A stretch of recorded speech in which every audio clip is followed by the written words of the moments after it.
So I shared like some signs for me that I think I was feeling stuck. What are Mhm. some like other common signs you've seen where someone might not necessarily have the language yet to describe like what it is they're experiencing, but other signs that they might be stuck in their career? Yeah. So again, I think there's three key categories to like look out for. And the first one is a visceral reaction, which is your intuition. That's your gut. So if you're in a meeting and it's like Mhm. a thought that comes from the unknown, Yeah. right? And it's something that keeps coming up in your head in meetings or when you're going to sleep. That's more of a visceral reaction. That's your actual, like your experiences, your memory, your lived experience really like telling you, this is not right. It's protecting you. So that's a visceral reaction that to look out for. So that's like recurring thoughts and just like inclinations about a certain scenario. Then there's the physical reactions. And my physical reactions are like become really apparent when I'm stuck. And so for me personally, I get like debilitating stomach aches. I've had chest pains in really severe cases. I am Same. hot all the time. Like my face is hot. I get a rash on my chest. I get sweaty palms. And that's just like when I'm stuck and in an environment that I don't like, that's my state of being like throughout an Oh, entire day. So again, physical things like that. Are you getting a headache? Is the thought of work making you physically unwell? That's something to look out for. mm, And then there's the mental component, which shows up more so as like lack of clarity. Like you don't feel like you're at your best, or you don't feel creative. You don't feel like you're able to problem solve. And that's because you're likely, from a mental standpoint, like stuck in a place of almost like hopelessness and mm, not feeling like you can get yourself out. Right. And I think everybody goes through that phase where nobody is immune to feeling hopeless at times. And it's yeah. about, again, these little things you can start to do to try to get yourself out of that. But yeah, so I think it's those three things. And the visceral reaction is what happens first.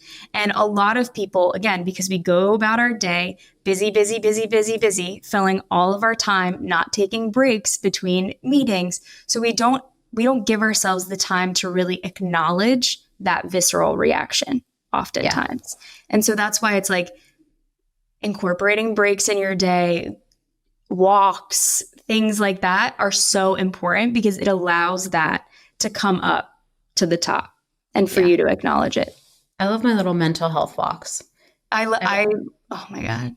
I I have to feel take them because I take them and then I'm like, oh, I've actually calmed down. Usually I call my best friend and I scream about work on the street. I joke that like my neighbors must know me as like the girl who seems really angry on the phone every time we see her. yeah, I call my mom.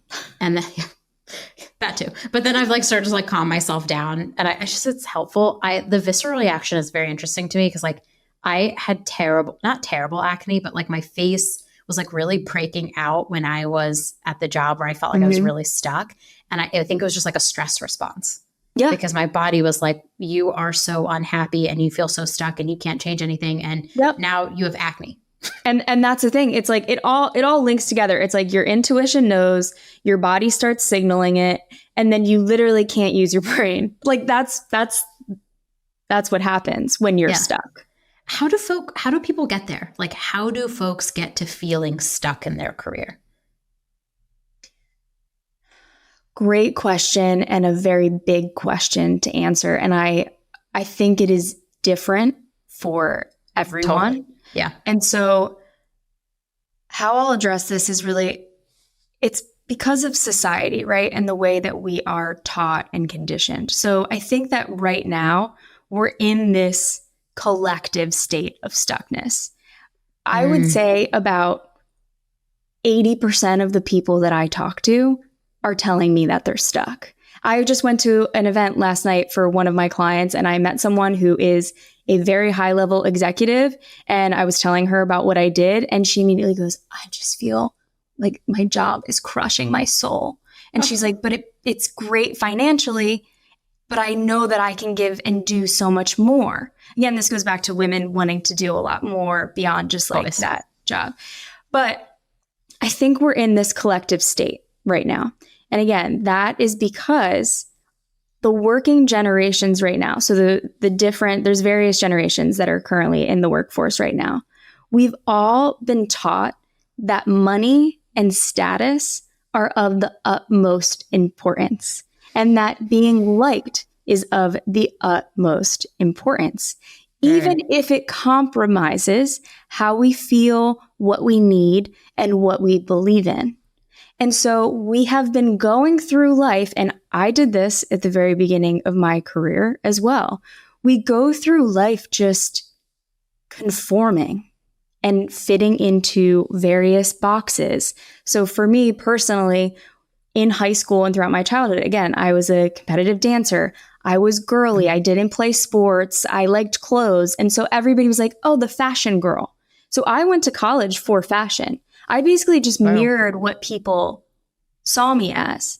Like that was it. It was just a mirror. It was a reflection. It had nothing to do with the fact that, well, yeah, I am creative, but creativity can be applied in so many different ways, right? So I now use my creativity to problem solve and to navigate challenges. But at that time, I was like, creativity, fashion, girl, fashion, Devil Wears Prada, fashion. And so, great movie. I did love Devil Wears Prada. I still love that movie. I'm not going to lie. No, that wasn't a question. Wasn't my Meryl moment. Yeah.